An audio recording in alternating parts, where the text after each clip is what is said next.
नमस्कार। चौथे नवरात्रि की आप सबको बहुत शुभकामनाएं। मैं हूं आपके साथ भावना शर्मा और चौथे नवरात्रि के दिन हम करते हैं माँ कूष्मांडा का पूजन। माँ कूष्मांडा जो हैं, इन्होंने अपनी हल्की हंसी से सारे ब्रह्मांड की संरचना की थी। इसीलिए माँ का जो प्रकाश है वो दसों दिशाओं में फैलता है। अपनी हल्की हंसी से सारे ब्रह्मांड की संरचना करने के बाद इन्हें आदि शक्ति, आदि स्वरूपा भी कहा जाता है। माँ का स्वरूप हम बात करें तो माँ के 8 हाथ हैं और सिंह की सवारी माँ करती हैं। माँ की पूजा करने से आपके जीवन में से जितनी भी विघ्न बाधाएं हैं वो दूर हो जाती हैं, जितने भी ऑब्स्टैकल्स हैं वो ख़त्म हो जाते हैं। अगर आपके जीवन में बहुत ज़्यादा शत्रु हैं या बहुत ज़्यादा रोग हैं, कलह कलेश हैं, ये सभी चीज़ें खत्म हो जाती हैं। इस दिन आपको दुर्गा सप्तशती के 4th अध्याय का पाठ ज़रूर करना चाहिए। माँ कूष्मांडा की पूजा करते समय आपको इस मंत्र से उनका पूजन करना चाहिए। या देवी सर्वभूतेषु माँ कूष्मांडा रूपेण संस्थिता नमस्तस्ये नमस्तस्ये नमस्तस्ये नमो नमः। इस मंत्र को आप 108 बार ज़रूर पढ़ें कमलगट्टे की माला से और माँ कूष्मांडा का पूजन ज़रूर करें। चौथे नवरात्रि के दिन हम जब माँ का पूजन करते हैं तो उन्हें मालपुए का भोग लगाया जाता है। देखिए, कूष्मांडा जो है ना, कूष्मांडा शब्द कहाँ से आया है?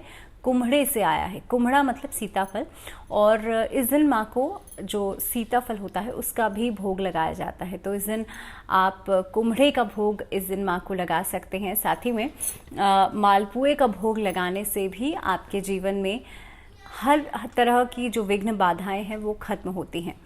इसके अलावा इस दिन जब आप माँ कूष्मांडा का पूजन करते हैं तो आपके चार्ट के अंदर, आपके कुंडली के अंदर जो बुध प्लैनेट है, जो बुध ग्रह है, वो मजबूत होता है। अब आपको करना क्या चाहिए?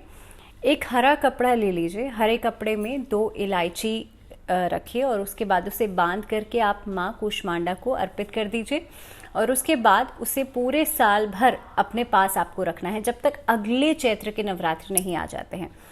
इस उपाय को करने से आपका बुध जो ग्रह है वो मजबूत होगा।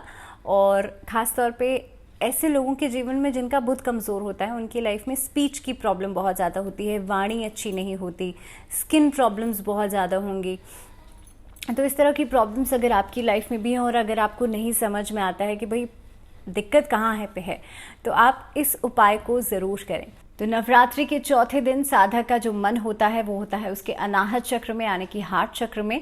और हार्ट चक्र को बैलेंस करने का सबसे आसान तरीका ये है कि आप हरे रंग के कपड़े पहने, ग्रीन लीफी वेजिटेबल्स खाएं।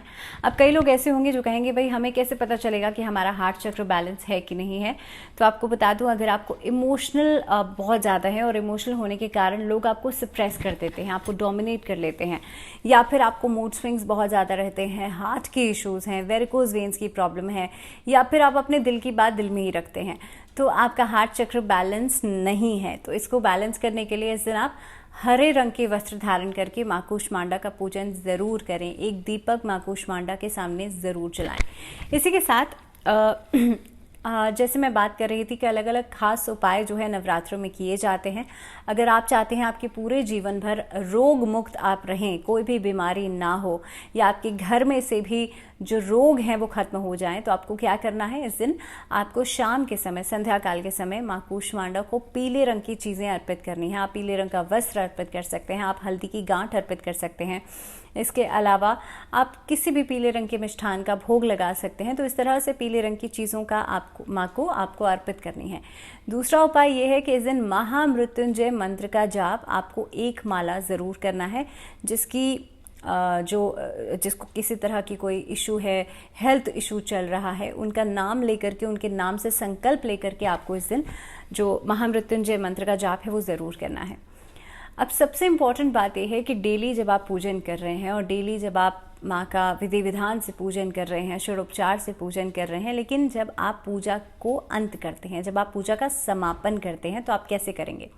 मंत्रहीनम क्रियाहीनम भक्तिहीनम सुरेश्वरी यत् पूजितम मया देवी परिपूर्ण तदस्तु में। मंत्र का मतलब है कि मेरी पूजा जो है वो मंत्रहीन है, क्रियाहीन है और भक्तिहीन है, यानी कि मुझे विधि भी नहीं पता, मुझे भक्ति नहीं आती और मुझे मेरी विधि भी पूर्ण नहीं है, लेकिन आप मेरी पूजा से प्रसन्न होइए, उसे स्वीकार कीजिए और उसे परिपूर्ण कीजिए। इसी क्षमा याचना के साथ आप देवी का पूजन जो है उसे संपन्न करेंगे। और इस वीडियो में भी फिलहाल इतना ही। मुझे दीजिए इजाज़त। चौथे नवरात्रि की एक बार फिर से बहुत शुभकामनाएं। दीजिए इजाज़त, नमस्कार।